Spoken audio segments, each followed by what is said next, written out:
السلام علیکم ناظرین دوستو، آج میں آپ کے سامنے ایک بہت ہی سبق آموز واقعہ لے کر کے حاضر ہوا ہوں، جس واقعے سے آپ کی زندگی میں بہت ہی سدھار اور بہت ہی تبدیلی آ جائے گی۔ دوستو، یہ واقعہ بنی اسرائیل کا ہے۔ بنی اسرائیل میں ایک عابد شخص تھا جس سے اللہ تعالیٰ نے ظاہری حسن و جمال بھی بہت دے رکھا تھا۔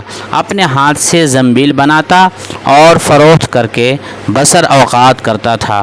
ایک دن وہ بادشاہ کے دروازے پر سے گزرا۔ بادشاہ کی بیوی کی خادمہ نے دیکھ لیا، جا کر ملکہ سے کہنے لگی کہ یہاں ایک آدمی ہے کہ ایسا حسین شخص کبھی دیکھنے میں نہیں آیا، زنبیل فروخت کرتا پھر رہا ہے۔ ملکہ نے حکم دیا کہ میرے پاس لے آؤ۔ اسے لایا گیا تو بس دیکھتے ہی لٹو ہو گئی۔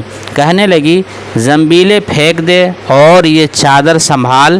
باندی سے کہا کہ تیل اور خوشبو وغیرہ لا، ہم اس سے اپنی حاجت براری کریں گے۔ اور عابد سے کہنے لگی کہ اب تجھے زنبیلیں بیچنے کی ضرورت نہیں رہے گی۔ عابد بار بار انکار کرتا رہا۔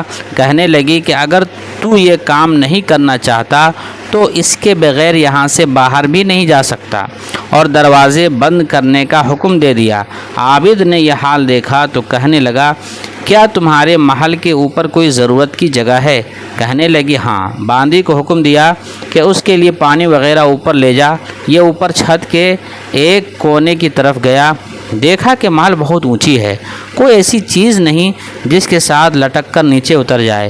آخر اپنے نفس کو خطاب اور عتاب کرنے لگا کہ تو 70 برس سے اپنے رب کریم کی رضا کی طلب میں لگا ہوا ہے، رات دن اس حرص میں گزرتے ہیں، تجھ پر آج ایک ایسی شام آئی ہے جو تیری اس تمام محنت کو ضائع کر دے گی۔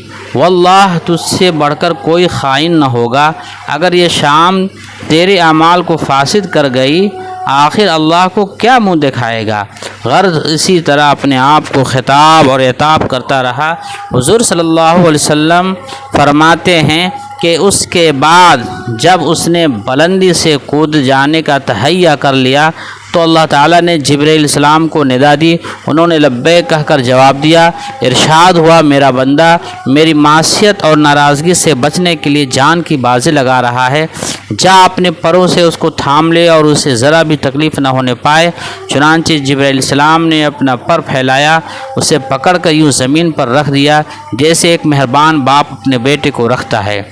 فرمایا کہ عابد یہاں سے سیدھا گھر گیا، زنبیلیں وغیرہ وہیں رہ گئیں۔ سورج غروب ہو رہا تھا۔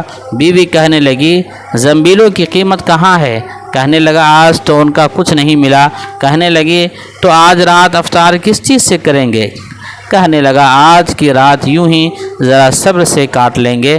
پھر کہنے لگا اٹھ کر تنور میں آگ جلا دے، ہمسائے ہمارے تنور میں آگ نہیں دیکھیں گے تو نہ معلوم کیا کچھ خیالات دوڑائیں گی، خواہ مخواہ انہیں پریشان کرنا اچھا نہیں۔ بیوی نے اٹھ کر تنور میں آگ جلا دی، خود واپس آ کر بیٹھ گئیں۔ ایک پڑوسن آگ لینے کو آئی، پوچھا آگ ہے؟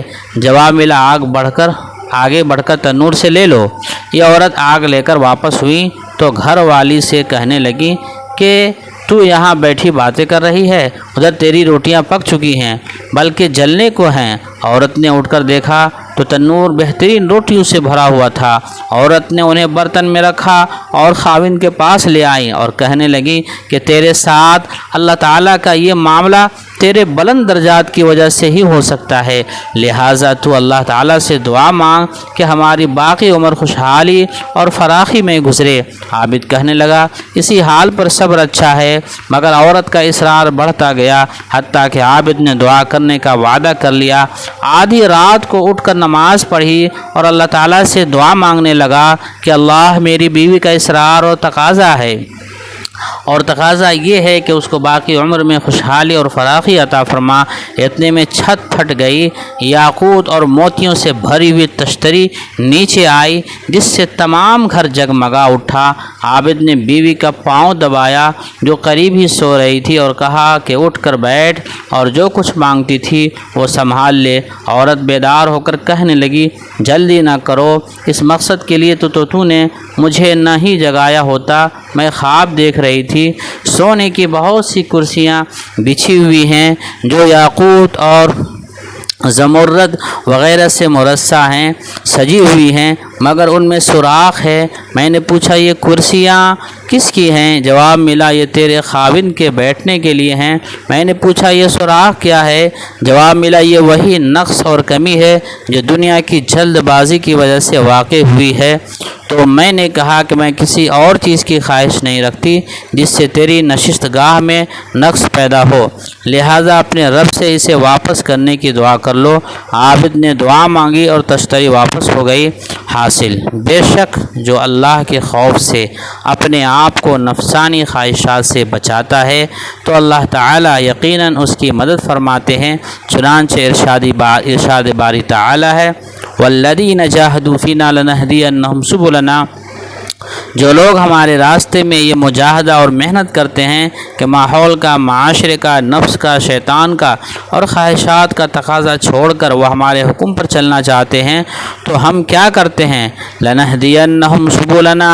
حضرت تھانوی رحمۃ اللہ علیہ اس کا ترجمہ فرماتے ہیں کہ ہم ان کے ہاتھ پکڑ کر لے چلیں گے، یہ نہیں کہ دور سے دکھا دیا کہ یہ راستہ ہے، بلکہ فرمایا کہ ہم اس کا ہاتھ پکڑ کر لے جائیں گے، لیکن ذرا کوئی قدم تو بڑھائے، ذرا کوئی ارادہ تو کرے، ذرا کوئی اپنے اس نفس کے مقابلے میں ایک مرتبہ ڈٹے تو صحیح، پھر اللہ تعالیٰ کی مدد آتی ہے۔ یہ اللہ تعالیٰ کا وعدہ ہے جو کبھی جھوٹا نہیں ہو سکتا، لہٰذا مجاہدہ اسی کا نام ہے کہ ایک مرتبہ آدمی ڈٹ کر ارادہ کر لے کہ یہ کام نہیں کروں گا، دل پر آرے چل جائیں گے، خواہشات پامال ہو جائیں گی، دل و دماغ پر قیامت گزر جائے گی، لیکن یہ گناہ کا کام نہیں کروں گا۔ جس دن نفس کے سامنے ڈٹ گیا، اللہ تعالیٰ فرماتے ہیں کہ اس دن سے ہمارا محبوب ہو گیا، اب ہم خود اس کا ہاتھ پکڑ کر اپنے راستے پر لے جائیں گے۔ اس لیے اصلاح کے راستے میں سب سے پہلا قدم مجاہدہ ہے، اس کا عزم کرنا ہوگا۔ ہمارے حضرت ڈاکٹر عبدالحی صاحب قدس سرہ یہ شعر فرمایا کرتے تھے، آرزویں خون ہوں یا حسرتیں پامال ہوں، آرزویں خون ہوں یا حسرت پامال ہوں، اب تو اس دل کو بنانا ہے تیرے قابل مجھے۔ جو آرزویں دل میں پیدا ہو رہی ہیں وہ چاہے برباد ہو جائیں، چاہے ان کا خون ہو جائے، اب میں نے تو ارادہ کر لیا ہے کہ اب تو اس کو بنانا ہے تیرے قابل مجھے۔ اب اس دل کو میں اللہ جل جلالہ کے انوار کا نزول ہوگا، اب اس دل میں اللہ کی محبت جاگزیں ہوگی، اب یہ گناہ نہیں ہوں گے۔ پھر دیکھیے کہ اللہ تعالیٰ کی طرف سے کیسی رحمتیں نازل ہوتی ہیں اور آدمی اس راہ پر چل پڑتا ہے۔ یاد رکھیے کہ شروع میں تو یہ کام کرنے میں بڑی دقت ہوتی ہے کہ دل تو کچھ چاہ رہا ہے اور اللہ کی خاطر اس کا کام کو چھوڑے ہوئے ہیں، اس میں بڑی تکلیف ہوتی ہے، لیکن بعد میں اس تکلیف میں ہی مزہ آنے لگتا ہے اور لطف آنے لگتا ہے۔ جب یہ خیال آتا ہے کہ میں نفس کو جو کچل رہا ہوں اور آرزوؤں کا جو خون کر رہا ہوں یہ اپنے مالک اور خالق کی خاطر کر رہا ہوں، تو اس میں جو مزہ اور کیف ہے آپ ابھی اس کا تصور نہیں کر سکتے۔ ماں کو دیکھیے کہ اس کی کیا حالت ہوتی ہے کہ سخت سردی کا عالم ہے اور کڑاکے کی ٹھنڈک ہے، رات ہے، لحاف میں لیٹی ہوئی ہے اور بچہ پاس پڑا ہے، اس حالت میں اس بچے نے پیشاب کر دیا۔ اب نفس کا تقاضا تو یہی ہے کہ یہ گرم گرم بستر چھوڑ کر کہاں جاؤں، یہ تو جاڑے کا موسم ہے، گرم گرم بستر چھوڑ کر جانا تو بڑی مشکل کام ہے، لیکن ماں یہ سوچتی ہے کہ اگر میں نہ گئی تو بچہ گیلا پڑا رہے گا، اس کے کپڑے گیلے ہیں، اس طرح گیلا پڑا رہے گا تو کہیں اس کو بخار نہ ہو جائے، اس کی طبیعت خراب نہ ہو جائے۔ وہ بیچاری اپنے نفس کا تقاضا چھوڑ کر سخت کڑاکے کے جاڑے میں باہر جا کر ٹھنڈے پانی سے اس کے کپڑے دھو رہی ہے اور اس کے کپڑے بدل رہی ہے۔ یہ کوئی معمولی مشقت ہے، معمولی تکلیف ہے، لیکن میں یہ تکلیف برداشت کر رہی ہے، لیکن ماں یہ تکلیف برداشت کر رہی ہے۔ کیوں؟ اس لیے کہ اپنے بچے کی فلاح اور اس کی صحت ماں کے پیش نظر ہے، اس لیے وہ اس سخت جاڑے میں اپنے نفس کے تقاضے کو پامال کر کے یہ سارے کام کر رہی ہے۔ ایک عورت کا کوئی بچہ نہیں، کوئی اولاد نہیں، وہ کہتی ہے بھائی کسی طرح میرا علاج کراؤ تاکہ بچہ ہو جائے، اولاد ہو جائے، اور اس کے لیے دعائیں کراتی پھرتی ہیں کہ دعا کرو اللہ میاں سے کہ مجھے اولاد دے دے، اور اس کے لیے تعویذ گنڈے اور اللہ تعالیٰ جانے کیا کیا کراتی پھرتی ہے۔ ایک دوسری عورت اس سے کہتی ہے کہ ارے تو کس چکر میں پڑی ہے، بچہ پیدا ہوگا تو تجھے بہت سی مشقتیں اٹھانی پڑیں گی، جاڑے کی راتوں میں اٹھ کر ٹھنڈے پانی سے کپڑے دھونے ہوں گے۔ تو وہ عورت جواب دیتی ہے کہ میرے ایک بچے پر 1000 جاڑوں کی راتیں قربان ہیں، اس لیے کہ اس بچے کی قدر و قیمت اور اس کی دولت ہونے کا احساس اس کے دل میں ہے، اس واسطے اس ماں کے لیے ساری تکلیفیں راحت بن گئی۔ وہ ماں جو اللہ سے مانگ رہی ہے کہ یا اللہ مجھے اولاد دے دے، اس کے معنی یہ ہیں کہ اولاد کی جتنی ذمہ داریاں ہیں، جتنی تکلیفیں ہیں وہ دے دے، لیکن وہ تکلیفیں اس کی نظر میں تکلیفیں ہی نہیں بلکہ وہ راحت ہیں۔ اب جو ماں جاڑے کی رات میں اٹھ کر کپڑے دھو رہی ہے، اس کو طبعی طور پر تکلیف تو ضرور ہو رہی ہے، لیکن عقلی طور پر اسے اطمینان ہے کہ میں یہ اپنے بچے کی بھلائی کی خاطر کر رہی ہوں۔ جب یہ اطمینان ہوتا ہے تو اس وقت اسے اپنے آرزوؤں کو کچلنے میں بھی لطف آنے لگتا ہے۔ اسی بات کو مولانا رومی رحمۃ اللہ علیہ اس طرح فرماتے ہیں کہ جب محبت پیدا ہو جاتی ہے تو کڑوی سی کڑوی چیزیں بھی میٹھی معلوم ہونے لگتی ہے۔ جن کاموں میں تکلیف ہو رہی تھی، محبت کی خاطر ان میں بھی مزہ آنے لگتا ہے، لطف آنے لگتا ہے کہ میں یہ کام محبت کی وجہ سے کر رہا ہوں، محبت کی خاطر کر رہا ہوں۔ مولانا رومی رحمۃ اللہ علیہ نے مثنوی میں محبت کی بڑی عجیب حکایتیں لکھی ہیں۔ لیلا مجنوں کا قصہ لکھا ہے۔ مجنوں لیلا کی خاطر کس طرح دیوانہ بنا اور کیا کیا مشقتیں اٹھائیں۔ دودھ کی نہر نکالنے کے ارادہ سے چل کھڑا ہوا اور کام شروع بھی کر دیا۔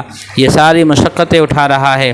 کوئی اس سے کہے کہ وہ یہ جو کام کر رہا ہے یہ بڑی مشقت کا کام ہے، اسے چھوڑ دے، تو وہ کہتا ہے کہ 1000 مشقتیں قربان، جس کی خاطر یہ کام کر رہا ہوں اس کی محبت میں کر رہا ہوں۔ مجھے تو اس نہر کو کھودنے کا مزہ آ رہا ہے، اس لیے کہ یہ میں اپنے محبوب کی خاطر کر رہا ہوں۔ مولانا رومی رحمۃ اللہ علیہ فرماتے ہیں کہ عشق مولا کے کم اس لیلا بود، گوئے گشتن بہر اولا اولا بود۔ مولا کا عشق حقیقی کب لیلا کے عشق سے کم ہو سکتا ہے؟ مولا کے لیے گیند بن جانا زیادہ اولا ہے۔ لہٰذا جب آدمی محبت کی خاطر یہ تکلیفیں اٹھاتا ہے تو پھر بڑا لطف آنے لگتا ہے۔ ایک آدمی ملازمت کرتا ہے جس کے لیے صبح سویرے اٹھنا پڑتا ہے، اچھی خاصی سردی میں بستر پر لیٹا ہوا ہے اور جانے کا وقت آ گیا تو بستر چھوڑ کر جا رہا ہے۔ نفس کا تقاضا تو یہ تھا کہ گرم گرم بستر میں پڑا رہتا، لیکن گھر چھوڑ کر، بیوی بچوں کو چھوڑ کر جا رہا ہے اور سارا دن محنت کی چکی پیسنے کے بعد رات کو کسی وقت گھر واپس آتا ہے۔ اور بے شمار لوگ ایسے بھی ہیں جو صبح اپنے بچوں کو سوتا ہوا چھوڑ کر جاتے ہیں اور رات کو واپس آ کر سوتا ہوا پاتے ہیں۔ غرض وہ شخص یہ سب تکلیفیں برداشت کر رہا ہے۔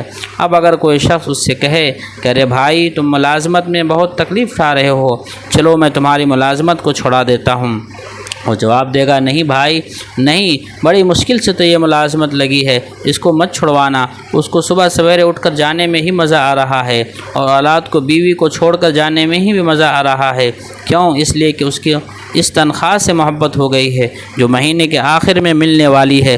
اس محبت کے نتیجے میں یہ ساری تکلیفیں شیریں بن گئیں۔ اب اگر کسی وقت ملازمت چھوٹ گئی تو روتا پھر رہا ہے، ہائے وہ دن کہاں گئے جب صبح سویرے اٹھ کر جایا کرتا تھا، اور لوگوں سے سفارشیں کراتا پھر رہا ہے کہ مجھے ملازمت پر دوبارہ بحال کر دیا جائے۔